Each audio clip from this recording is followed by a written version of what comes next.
find out in just a second as we load up. Spawning over here in the top right as the red Terran player, ladies and gentlemen. Let's see what he can do to come back after losing game number 1. Representing FX Open, we have Strelok. His opponent in the bottom left-hand position. Representing Team Blast. Can he do it? Can he finish it off 2-0, or will it go into a game 3? It is Tefel.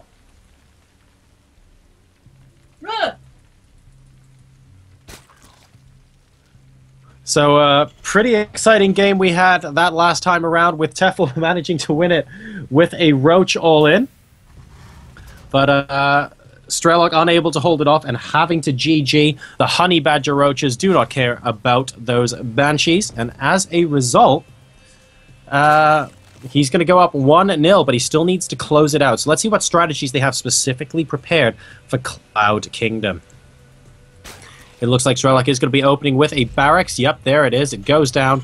And no gas being taken just yet. He could take a gas now. Of course, this would be a normal time to take a gas for our Terran player.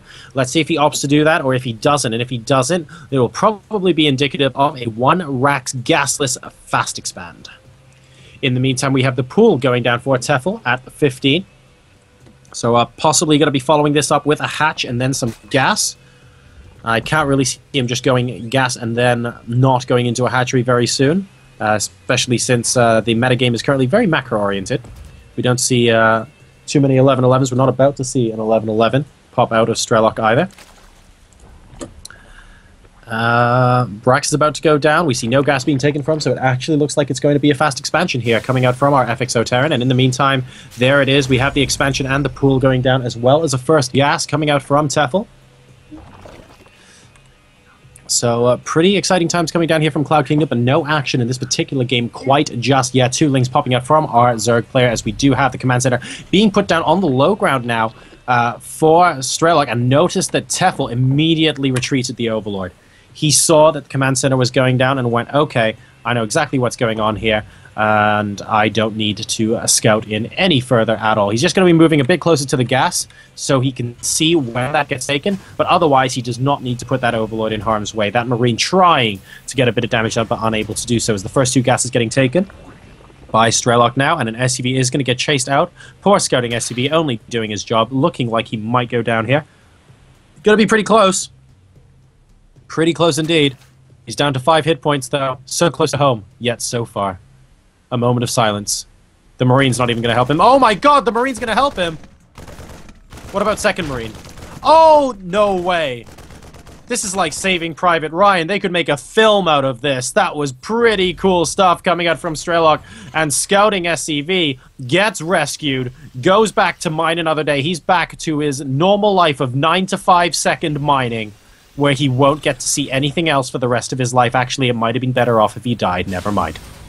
So we have got the factory going down and the reactor on the barracks for Strelok, now going to be going up towards those double Hellions.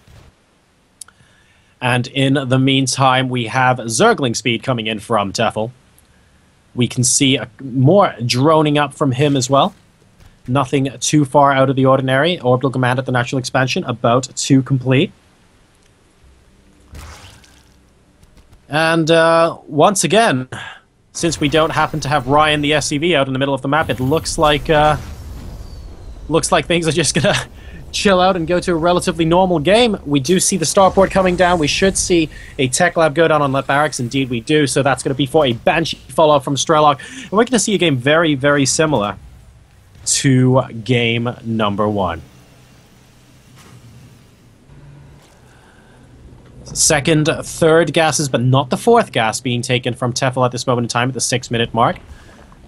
So has he started or finished his lair? He has not. So he's not going up to quick spire tech or anything like that. Just going to wait for the first 4 Hellions to show up from Strelok here. Banshee production is about to begin for our Terran player. And wow, great timing on that Banshee. Guys, I don't know if you caught that, but when the Banshee and Cloak went down, Strelok went down to 10 gas and 10 minerals. That guy has his builds mapped out so well. That looked so crisp when he did that. That looked so crisp, so tasty, so deliciously tasty.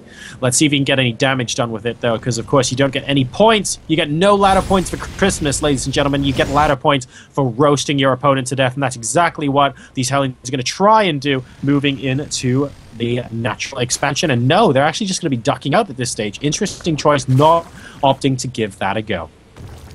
He sees the third base coming in, and it looks like he might be going for the in-your-face approach with these Hellions and Banshees. He might be holding them at the Watchtower until the Banshees get here as well, and using the Banshees as support to actually take out the Queens in their face. And that could work. We're going to be seeing 2 Banshees pop out at least to that tower, and they will be able to activate Cloak when near the Queen. So maybe Tefel will be able to fight back, but Strelok has a good opportunity here to try and break through with this push, because we don't have an Evo chamber down yet. We do have a layer up, though, and we need to wait until we see some sort of potential play with Overseers. Are we going to see Overseers morphed in right now? There's an Overseer being morphed in almost immediately. The Banshee going to have her way with those drones in the meantime, doing a decent amount of damage, and then actually pulling out a Ling counterattack by the looks of things. And here we go, Overseer out now, and 2 Queens might actually take this Banshee out. Great micro there, coming close to taking it out, but it looks like he'll just about be able to move away. And here we have the Ling counterattack going against the third base. That Banshee is completely fine now over the high ground, and the Hellions will be able to defend the third. Current supplies are 93 to 78, with the worker supply at 52 to 41 in favor of Tefel.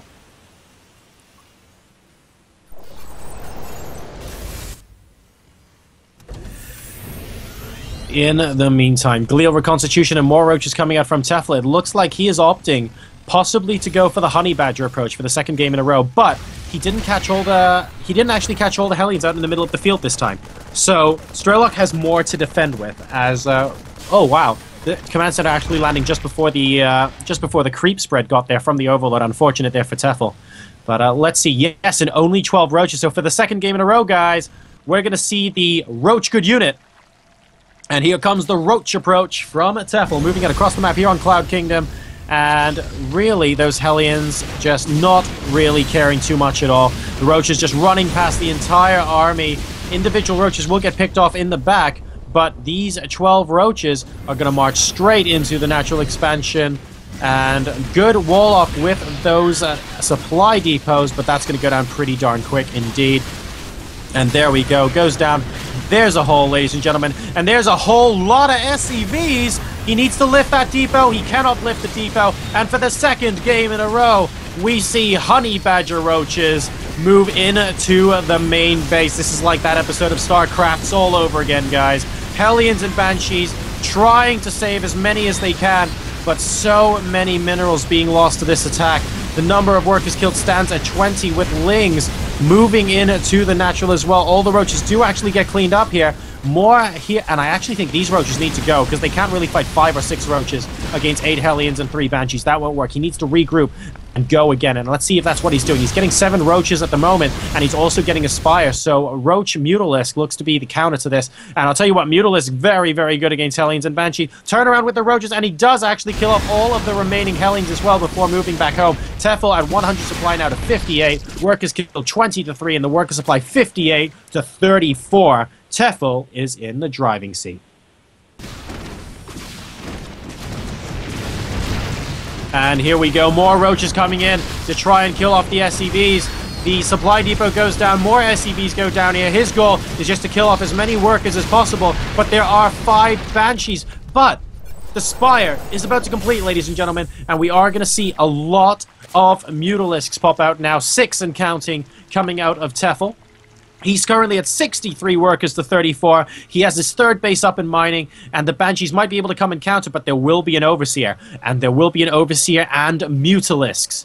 We need to see an Overseer morph in from Tefel, because he should remember that those Banshees have Cloak. And yes, there's the Overseer over the third base location. Great. So, are these Mutalisks going to fly out now? They are indeed, and they see the Banshees moving towards the third base location, immediately moving out there, and oh good god, he might get a couple of drone kills, but oh, not even trying, moving straight back, and the Mutas pick off a Banshee as well.